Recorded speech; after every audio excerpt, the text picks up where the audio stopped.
جائز اور درست ہے۔ گویا جب یہ سارے کا سارا واقعہ ہو گیا تو رسول اللہ صلی اللہ علیہ وسلم نے ان کو یہ سزا دی۔ آگے چلیے، آگے ایک غزوہ ہے سریہ، بلکہ غزوہ تو وہ جس میں رسول اللہ صلی اللہ علیہ وسلم خود شامل ہوں۔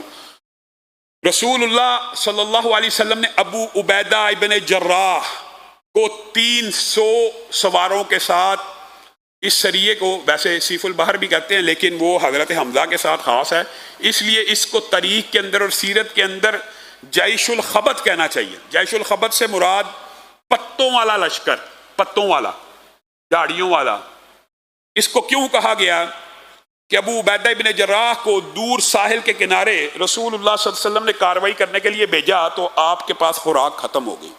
جب خوراک ختم ہوگی تو ابو عبیدہ ابن جراح نے اپنے ساتھیوں سے کہا، 300 بندہ تھا، کہ سارے تھوڑا تھوڑا جو آپ کے پاس موجود ہے اکٹھا کر لیا جائے۔ سب نے اکٹھا کیا، اس کو ایک بورے میں بند کر دیا، پھر ان میں سے سب کو ایکولی بانٹنا شروع کیا۔ پہلے زیادہ کھجوریں آتی رہی، پھر کم کم، حتیٰ کہ نوبت یہاں تک آ گئی کہ ایک وقت میں ایک ایک کھجور اس سے آنے لگی۔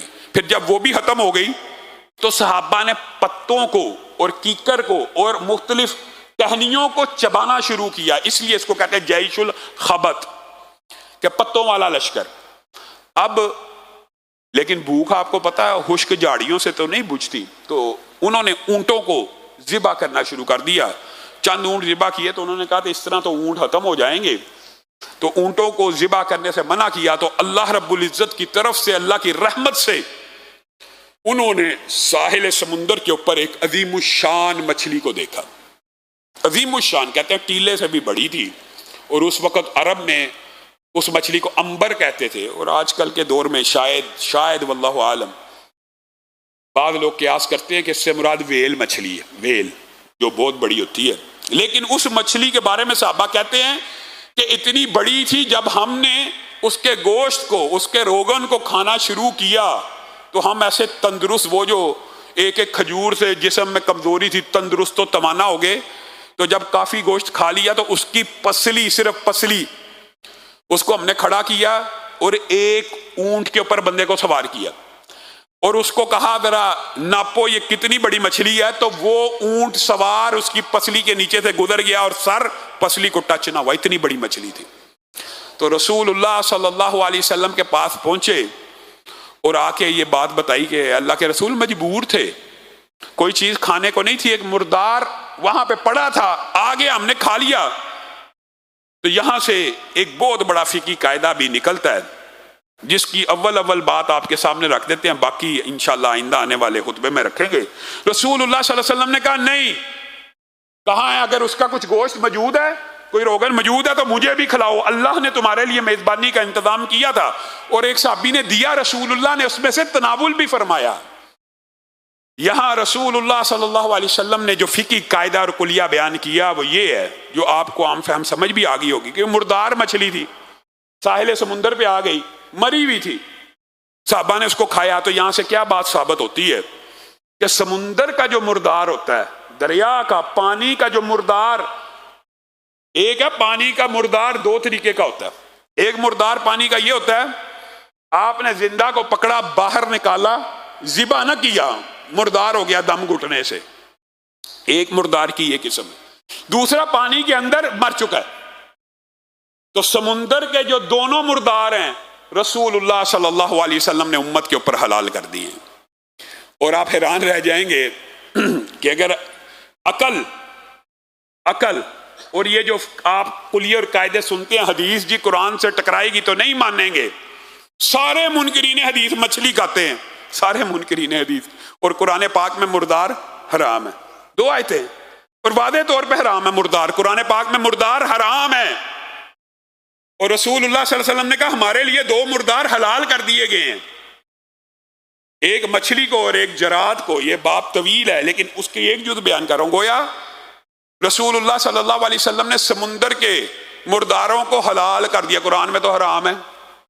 اس کا مطلب یہ ہے کہ رسول اللہ صلی اللہ علیہ وسلم کو بھی مثل قرآن وحی دی گئی ہے، اور رسول اللہ صلی اللہ علیہ وسلم قرآن کے شارح ہیں اور اس کی تشریح کرنے والے ہیں۔ جو تشریح رسول اللہ کریں گے وہی مانی جائے گی۔ مردار سارے حرام ہیں، لیکن جس کو رسول اللہ کہہ دے حلال ہے، وہ اس کو واضح کر دے گا وہ حلال ہے۔ تو رسول اللہ صلی اللہ علیہ وسلم نے امت کے اوپر سمندر کے دونوں مردار حلال قرار دیے، ایک وہ جو سمندر میں مر چکا ہو، اور ایک وہ جس کو نکالا جائے اور ذبح کی حاجت نہ رہے، سانس گھٹنے سے بھی مر جائے، حالانکہ سانس گھٹنے والے کی بھی حرمت قرآن پاک میں موجود ہے، لیکن رسول اللہ صلی اللہ علیہ وسلم نے چونکہ حلال کر دیا، اور نہ صرف حلال کیا بلکہ اس مچھلی میں سے کھا کے امت کو واضح بتلا بھی دیا کہ قیامت تک کسی کو یہ شبہ نہ رہے کہ یہ چیز حلال نہیں ہے۔ اس سے ایک کلیہ جو فقہ کا نکلتا ہے، جس کی طرف میرا ذاتی ذہن بھی، جس کو میں یعنی رجحان پایا جاتا ہے، علماء کے اس حوالے سے دو قبیلے ہیں۔ ایک قبیلہ یہ ہے کہ امت کے علماء کا ایک گروہ سمندر کے ہر مردار کو حلال جانتا ہے، یعنی جو سمندر میں مرا ہوا اس کو حلال جانتا ہے، اور امت کا ایک علماء کا گروہ یہ ہے کہ صرف اس مردار کو حلال جانتے ہیں کہ جس کو نکالا جائے تو مر جائے۔ تو بنیادی طور پہ میرا جو ذاتی، جس کو میں راجح سمجھتا ہوں، وہ یہی بات ہے، چونکہ سمندر کا مردار حلال قرار دیا ہے، سمندر سے نکالا زندہ رہا، یہ سمندر کے حکم میں نہیں ہے۔ یہ میرا ذاتی رجحان بھی ان علماء کے گروہ کی طرف ہے۔ وجہ یہ ہے کہ جو سمندر سے نکل کے زندہ رہے گا اس کا حکم بری جانوروں میں آئے گا، بحری میں نہیں آئے گا۔ بحری جانور صرف ان کو کنسیڈر کیا جائے گا جن کو سمندر سے نکالا تو وہ مر گئے، ان کی زندگی سمندری ہے، سمندر سے نکال لو تو مر جائے، صرف وہ مردار حلال ہے۔ جو سمندر سے نکالا جائے اور مرے نہ زندہ رہے، اس کے بارے میں جو رسول اللہ صلی اللہ علیہ وسلم کی احادیث ہیں، چونکہ بات آ چکی ہے اور کنفیوژن نہ رہے، انشاءاللہ آئندہ آنے والے خطبے میں اس حوالے سے اپنی بات کا آغاز کر کے اس فقہی کلیے کو بیان کر کے سیرت کے جو صلح حدیبیہ اور عمرے کا جو واقعہ ہے انشاءاللہ اس کی طرف بڑھیں گے۔ اللہ رب العزت جو کہا گیا، جو سنا گیا، اس کو سمجھنے کی توفیق عنایت فرمائے۔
ان الحمد لله نحمده ونستعينه ونستغفره ونؤمن به ونتوكل عليه ونعوذ بالله من شرور انفسنا ومن سيئات اعمالنا من يهده الله فلا مضل له ومن يضلل فلا هادي له واشهد ان لا اله الا الله واشهد ان محمدا عبده ورسوله اما بعد فان خير الحديث كتاب الله وخير الهدي هدي محمد صلى الله عليه وسلم وشر الامور محدثاتها وكل محدثة بدعة وكل بدعة ضلالة وكل ضلالة في النار۔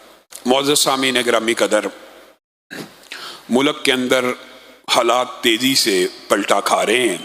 کل افواج پاکستان نے اور انتظامیہ اور اداروں نے یوم تکریم شہداء کے حوالے سے ایک دن کا اعلان کیا۔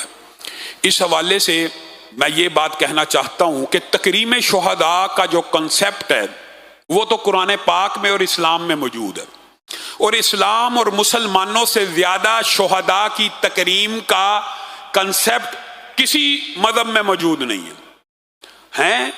کروسیڈ ہوتی ہیں، وہاں پہ بھی صلیبی مقدس جنگوں کے تصورات موجود ہیں، لیکن جس طرح اللہ نے قرآن پاک میں وضاحت کے ساتھ عجیب و غریب دو آیات ہیں. آپ اگر انسان آپ نے سنی ہوئی ہیں لیکن آپ نے کبھی غور کیا کہ پہلے اللہ رب العزت نے کہا جو اللہ کے راستے میں شہید ہو جائے اس کو